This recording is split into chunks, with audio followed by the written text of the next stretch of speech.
America എന്ന രാജ്യം തന്നെ ഇറാനെ ആക്രമിക്കാൻ അറബിക്കടലിൽ നങ്കൂരമിട്ടിരിക്കുകയാണ്. തങ്ങൾക്ക് അവരോട് പറയാനുള്ളത് ഇറാൻ്റെ കപ്പലുകൾക്ക് ടൈറ്റാനിക്കിൻ്റെ അവസ്ഥ വരും എന്നുള്ളതാണ്. ഇറാൻ്റെ ആത്മീയ നേതാവ് ആയത്തുള്ള അലി ഖംനായിയാണ് വൈകാരികമായി അമേരിക്കക്കെതിരെ ശക്തമായിരിക്കുന്ന പ്രതികരണം നടത്തിയത്. ഒരു തരത്തിലും തങ്ങളുടെ രാജ്യത്തെ ആക്രമിച്ചുകൊണ്ട് അതിജീവിക്കുക എന്നുള്ളത് വിദേശ ശക്തികളെ സംബന്ധിച്ചിടത്തോളം അസാധ്യമാണ്. ഇപ്പോഴല്ല, പല ഘട്ടങ്ങളിലും പല തരത്തിലും അവർ ശ്രമം നടത്തിയിട്ടുണ്ട്. അതെല്ലാം തങ്ങൾ പരാജയപ്പെടുത്തുകയും ചെയ്തിട്ടുണ്ട്. ഇപ്പോൾ അവരോട് പറയാനുള്ള കാര്യം, നിങ്ങൾക്ക് അതിജീവിക്കാൻ സാധിക്കില്ല എന്ന് മാത്രമല്ല, അസ്ഥിപഞ്ജരമായി മടങ്ങേണ്ട ഒരവസ്ഥ വരും. ഒരാൾ പോലും കപ്പലിൽ ശേഷിക്കാത്ത വിധം തകർത്തെറിയാൻ മാത്രം സൈനികമായിരിക്കുന്ന ബലവും ശക്തിയുമുള്ള രാജ്യമായി ഇറാൻ വളർന്നത് എന്തുകൊണ്ടോ ഇസ്രായേലും അമേരിക്കയും അറിയാതെ പോയി എന്നുള്ളത് കൂടിയാണ് അദ്ദേഹം ആ വിഷയവുമായിട്ട് ബന്ധപ്പെട്ട് കൂട്ടിച്ചേർക്കുന്നത്. ടൈറ്റാനിക്കിനെ കുറിച്ച് ബന്ധപ്പെടുത്തിയിട്ട് 2 കപ്പലിൻ്റെയും ചിത്രങ്ങൾ പുറത്തുവിട്ടിട്ടാണ് ഇറാൻ്റെ ഇർന അടക്കമുള്ള ടെലിവിഷൻ ഈ റിപ്പോർട്ട് പ്രാധാന്യത്തോടു കൂടി കൊടുത്തത്. ഒരു ഭാഗത്ത് ടൈറ്റാനിക്കിൻ്റെ മുങ്ങിപ്പോയി തകർന്നിരിക്കുന്ന അസ്ഥിപഞ്ജരമായിരിക്കുന്ന ചിത്രം, മറുഭാഗത്ത് വരുന്നത് അമേരിക്കയുടെ അബ്രഹാം ലിങ്കൺ എന്ന് പറയുന്ന USS അബ്രഹാം ലിങ്കൺ എന്ന് പറയുന്ന കപ്പൽ. നോക്കൂ നിങ്ങൾ അങ്ങോട്ട്, ഇതായിരിക്കും ഇതിന് വരാൻ പോകുന്ന അവസ്ഥ. പിന്നീട് അടുത്ത പേജിൽ അല്ലെങ്കിൽ അടുത്ത ഭാഗങ്ങളിൽ കാണുന്നത് ടൈറ്റാനിക്ക പോലെ തന്നെ USSൻ്റെ അബ്രഹാം ലിങ്കൻ്റെ കപ്പലിൻ്റെ ചിത്രവുമാണ്. അതായത് അസ്ഥിപഞ്ജരമായിരിക്കുന്ന രീതിയിൽ. ഈ ഒരു അവസ്ഥ വരാൻ ഒരുപാട് നാളുകളൊന്നും വേണ്ടി വരില്ല എന്നുള്ള ഒരു മുന്നറിയിപ്പ് കൂടി ഇറാൻ നൽകിയിരിക്കുന്നു. വളരെ ആഹ്ലാദത്തോടും സന്തോഷത്തോടും കൂടി ചില കാര്യങ്ങൾ പറയാൻ വേണ്ടി താൻ ആഗ്രഹിക്കുന്നു. രാജ്യത്തെ സംബോധന ചെയ്തുകൊണ്ട് ഇറാൻ്റെ ആത്മീയ നേതാവ് ആയത്തുള്ള അലി ഖംനായി ഇങ്ങനെ പറഞ്ഞു: നമ്മൾക്ക് നേരെ അവർ പട നയിച്ചിരിക്കുന്നു. രാജ്യത്തിൻ്റെ ചുറ്റുഭാഗം വളഞ്ഞിരിക്കുന്ന രീതിയിലുള്ള പ്രവർത്തികൾ അവർ ആരംഭിച്ചിരിക്കുന്നു. അവർക്ക് പക്ഷേ അതിജീവിക്കാൻ വേണ്ടി സാധിക്കുകയില്ല. തകർത്തെറിയും എന്ന കാര്യത്തിൽ യാതൊരു സംശയമില്ല. അതിൽ എല്ലാ സംവിധാന കാര്യങ്ങൾ തങ്ങൾ ഒരുക്കിയിരിക്കുന്നു. നമ്മൾ തന്നെയാണ് വിജയിക്കുക, അഥവാ സത്യം വിജയിക്കുകയും അസത്യം പരാജയപ്പെടുകയും ചെയ്യും. ഒരുപാട് ശ്രമങ്ങളും ഒരുപാട് ബുദ്ധിമുട്ടുകളും ഒരുപക്ഷെ ഉണ്ടാവും. ലോക ചരിത്രത്തിൽ അത് സാധാരണ ഉള്ളതാണ്. അനീതിക്കെതിരെ നീതി പോരാട്ടം നടത്തുന്ന സമയത്ത് പല ഘട്ടങ്ങളിലായി പരാജയം ഉണ്ടാവാറുണ്ട് നീതിക്ക്. പക്ഷേ അവസാന ഘട്ടത്തിൽ അവർ വിജയിക്കുകയാണ് ചെയ്യുക. ഇറാനെ സംബന്ധിച്ചിടത്തോളം അങ്ങനെ തന്നെയാണ്. സാമ്രാജ്യത്തിനെതിരെയുള്ള ഒരു പടനീക്കം തന്നെയാണ് ഇറാൻ നയിക്കുന്നത് എന്ന് ചുരുക്കം. നമ്മോടൊപ്പം നമ്മൾ മാത്രമല്ല, ചേർന്ന് നിൽക്കുന്ന ഒരുപാട് രാജ്യങ്ങളും ഉണ്ട് എന്നുള്ള കാര്യം ലോകത്തിന് അറിയാം. അത് ഇസ്രായേലിനും അമേരിക്കയ്ക്കും ഒന്നുകൂടി ഉറപ്പിച്ച് മനസ്സിലാക്കാൻ വേണ്ടി ഞാനത് ആവർത്തിച്ച് പറയുന്നു എന്ന്. അതിൻ്റെ ഓരോരോ ഭാഗം വിശദീകരിച്ച് കൊണ്ട് ഇങ്ങനെ പറയുന്നു. 1912 ഏപ്രിൽ മാസം 15-നാണ് നോർത്ത് അറ്റ്ലാന്റിക് സമുദ്രത്തിൽ ടൈറ്റാനിക് എന്ന് പറയുന്ന കപ്പൽ മുങ്ങിത്താന്നത്. ഇംഗ്ലണ്ടിൽ നിന്ന് അമേരിക്കയിലെ ന്യൂയോർക്കിലേക്കായിരുന്നു യാത്ര പുറപ്പെട്ടത്. ദൈവത്തെ പോലും വെല്ലുവിളിച്ചു എന്നാണ് അതിനെക്കുറിച്ച് ഞാനിട്ട് പറയാറുള്ളത്. ലക്ഷ്യം എത്തുന്നതിന് മുമ്പ് തന്നെ അത് തകർത്തെറിഞ്ഞു എന്ന് പറഞ്ഞാൽ യാത്രക്കാർ 2224 യാത്രക്കാരും 885 ജീവനക്കാരും അടക്കം 3100 പേർ ആ കപ്പലുണ്ടായിരുന്നു. വിരലിൽ എണ്ണാവുന്നവർ മാത്രമാണ് രക്ഷപ്പെട്ടത്. രക്ഷപ്പെട്ടവർ തന്നെ പല ആൾക്കാരും പിന്നീട് മരണപ്പെട്ടു എന്ന റിപ്പോർട്ട് പുറത്ത് വന്നിട്ടുണ്ട് ആ സമയത്ത് തന്നെ. അപ്പോൾ അങ്ങനത്തെ വല്ലാത്തൊരു സാഹചര്യങ്ങൾ, ലോക ചരിത്രത്തിൽ ഇത്രയും വലിയ ഒരു ദുരന്തം, കപ്പൽ ദുരന്തം ആദ്യമായിട്ടാണ് ഈ റിപ്പോർട്ട് ചെയ്യുന്നത് ടൈറ്റാനിക്കുമായിട്ട് ബന്ധപ്പെട്ട്. അതിൻ്റെ ഭാഗം ചേർന്നതായിട്ട് പിന്നീട് പറയുന്നത് ചർച്ച അവസാനിച്ചു, അഥവാ അമേരിക്കയും ഇറാനും തമ്മിലുണ്ടായിരുന്ന ജനീവ ചർച്ച അവസാനിച്ചു. എവിടെ എത്തിയിട്ടില്ല. അത് ഫലം കാണില്ല എന്നുള്ള കാര്യം ഉറപ്പാണ്. കാര്യം വെച്ചാൽ നിലപാടിൽ നിന്ന് മാറ്റം വരുത്താൻ വേണ്ടിയിട്ട് ഇറാൻ തയ്യാറല്ല. അമേരിക്കയുടെ നിലപാട് സ്വീകരിക്കാൻ വേണ്ടി ഇറാൻ തയ്യാറാവുകയില്ല. അപ്പോൾ പിന്നെ ആ ചർച്ച പൂർത്തിയാവില്ല എന്ന് ഉറപ്പാണ്. അമേരിക്കയുടെ അബ്രഹാം ലിങ്കൺ കപ്പലിന് ജീവനക്കാരും ഉദ്യോഗസ്ഥരും ഈ സൈനികരും അടക്കം ഏകദേശം 5500 പേരുണ്ട്. ടൈറ്റാനിക്കിൻ്റെ കപ്പലുള്ളത് 3100 പേരാണ്. അതിനേക്കാൾ ഏകദേശം 2000-ഓളം ആളുകൾ അധികമുണ്ട് എന്ന് ചുരുക്കം.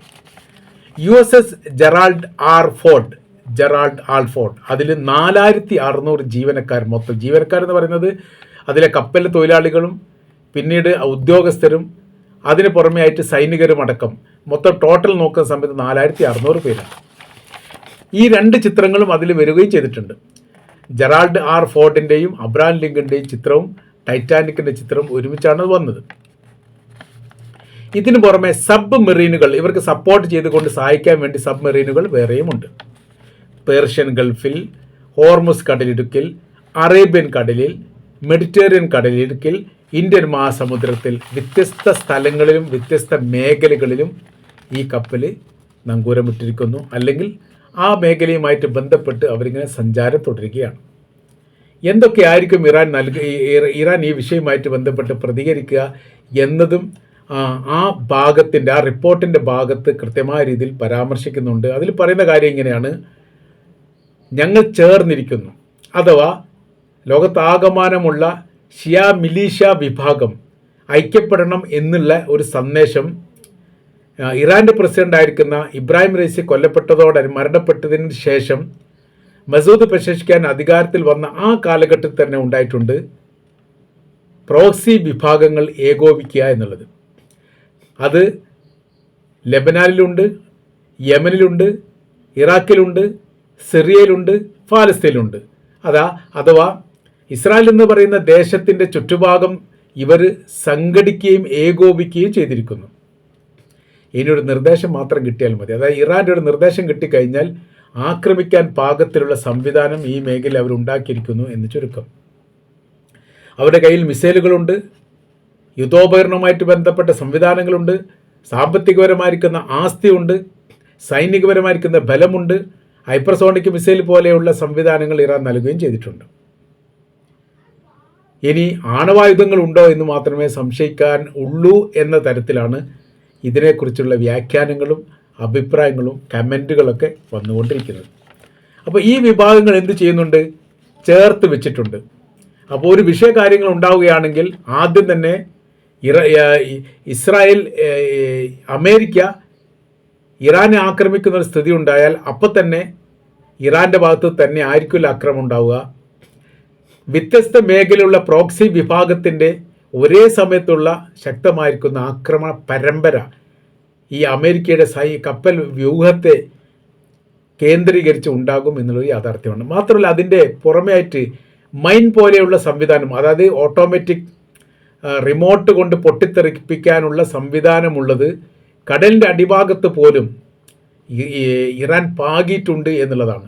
അഥവാ ഇപ്പോൾ നങ്കൂരമിട്ടിരിക്കുന്ന അമേരിക്കയുടെ കപ്പൽ USS അബ്രഹാം ലിങ്കൺ ആണെങ്കിലും USS ജനറൽ ആർഡ് ഫോർഡ് ആണെങ്കിലും ഈ മേഖല കേന്ദ്രീകരിച്ചുകൊണ്ട് അടിഭാഗത്ത് അങ്ങനെ വലിയ അപകട സാഹചര്യങ്ങളുള്ള എന്തെങ്കിലും സൃഷ്ടിപ്പുകളുണ്ടോ എന്നും അമേരിക്കക്ക് ഭയമുണ്ടായിരിക്കുന്നു. അതുകൊണ്ട് അവർ ഇപ്പോൾ സ്ഥായിയായ ഒരു സ്ഥലത്ത് ഈ യുദ്ധക്കപ്പലുകൾ നിൽക്കുന്നില്ല എന്നുള്ളതാണ്.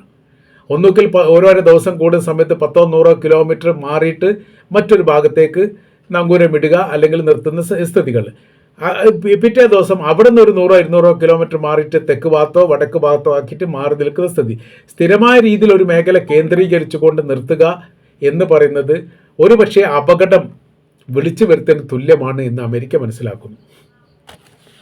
അപ്പോൾ നമ്മൾ പറഞ്ഞു വരുന്ന വിഷയം, ഇത്രയും കാലം പറയുന്നതിൽ നിന്ന് വ്യത്യസ്തമായ രീതിയിൽ അതിഭയാനകരമായ രീതിയിലുള്ള സന്ദേശമാണ് സുപ്രീം ലീഡറുടെ ഭാഗത്തുനിന്ന് പുറത്തു വന്നത്. സാധാരണഗതിയിൽ അത്തരം ഒരു ശക്തമായിരിക്കുന്ന നിലപാടൊന്നും അദ്ദേഹത്തിൻ്റെ അടുത്തും പുറത്തു പറയാറില്ല. ലളിതവൽക്കരിച്ചുകൊണ്ടും ലോലമായ രീതിയിലുമാണ് അദ്ദേഹം വിഷയത്തിൽ ഇടപെടാറുള്ളത്. പക്ഷേ അമേരിക്കയുടെ ഇടപാടുമായിട്ട് ബന്ധപ്പെട്ട കാര്യത്തിൽ വൈകാരികപരമായ രീതിയിൽ ശക്തമായ രീതിയിലുള്ള പ്രതികരണം തന്നെയാണ് ഈ ഇറാൻ്റെ ഭാഗത്ത് ഉണ്ടായത് എന്നുള്ളത് അമേരിക്കക്ക് വലിയ രീതിയിൽ ഭയപ്പാടുണ്ടാക്കുന്ന കാര്യമാണ്. കപ്പലിനെ ആക്രമിക്കുക എന്നുള്ളത് എല്ലാ കാലത്തും ഇറാനെ സംബന്ധിച്ചിടത്തോളം അവർ ചെയ്തുകൊണ്ടിരിക്കുന്ന പ്രവൃത്തിയാണ്. അതിൽ അവർ വലിയ രീതിയിൽ വിജയം ഉണ്ടാക്കാറുമുണ്ട്. അത് ചെങ്കടലുമായിട്ട് ബന്ധപ്പെട്ട ഹൂത്തികളുടെ ആക്രമണം അതിന് ഏറ്റവും വലിയ ഉദാഹരണമായിട്ട് തന്നെ വിലയിരുത്താൻ വേണ്ടി പറ്റും. ഹൂത്തികൾ ഉപയോഗിച്ച അത്രയും മിസൈലുകൾ ഇറാൻ്റെ സൃഷ്ടിപ്പാണ്. എങ്ങനെ അവിടെ എത്തി എന്ന കാര്യത്തിലൊക്കെ വലിയ രീതിയിലുള്ള സന്ദേഹങ്ങളുണ്ടായിരുന്നു. അമേരിക്ക അത് അന്വേഷിക്കണമൊക്കെ പറഞ്ഞിരുന്നു, ഇസ്രായേലും അത് അന്വേഷിക്കണമെന്ന് പറഞ്ഞിരുന്നു. പക്ഷേ എവിടെയും എത്തിയിട്ടില്ല. കാര്യം എന്ന് വെച്ചാൽ എവിടെയും തെളിവില്ലാത്ത രീതിയിലുള്ള ഒരു പ്രവർത്തനമായിരുന്നു ഹൂത്തികളുടെ ഭാഗത്തുണ്ടായിരുന്നത്. ഹൂത്തികളുടെ നിരന്തരമായിരിക്കുന്ന ആക്രമണത്തെ പ്രതിരോധിക്കാൻ സാധിക്കാതെ വെടിനിർത്തലോട് കൂടി ഈ വിഷയം അവസാനിപ്പിച്ച കാര്യം നമുക്കറിയാവുന്നതാണ്. അപ്പോൾ ഇപ്പോഴത്തെ സ്ഥിതി എന്ന് പറയുന്നത് അമേരിക്കയുടെ യുദ്ധക്കപ്പലുകൾക്കോ സൈനികർക്കോ സംവിധാനത്തിനോ പൂർണ്ണമായിരിക്കുന്ന ഒരു സുരക്ഷിതത്വം ഉണ്ട് എന്ന് പറയാൻ അമേരിക്കക്ക് പോലും തയ്യാറാവാൻ സാധിക്കാത്ത, അല്ലെങ്കിൽ അവർ പോലും ധൈര്യപ്പെട്ട് പറയാൻ സാധിക്കാത്ത വിധത്തിലാണ് യഥാർത്ഥത്തിൽ ഇറാൻ്റെ കൈവശത്തിലുള്ള ആയുധങ്ങളുടെ ശക്തിയും അതിൻ്റെ പ്രയോഗവുമായിട്ട് ബന്ധപ്പെട്ട സ്ഥിതികളും നിലനിൽക്കുന്നത് എന്ന് നമ്മൾക്ക് ഈ വിഷയമായിട്ട് ബന്ധപ്പെട്ട് പറയാൻ വേണ്ടിയിട്ട് സാധിക്കുന്നതാണ്.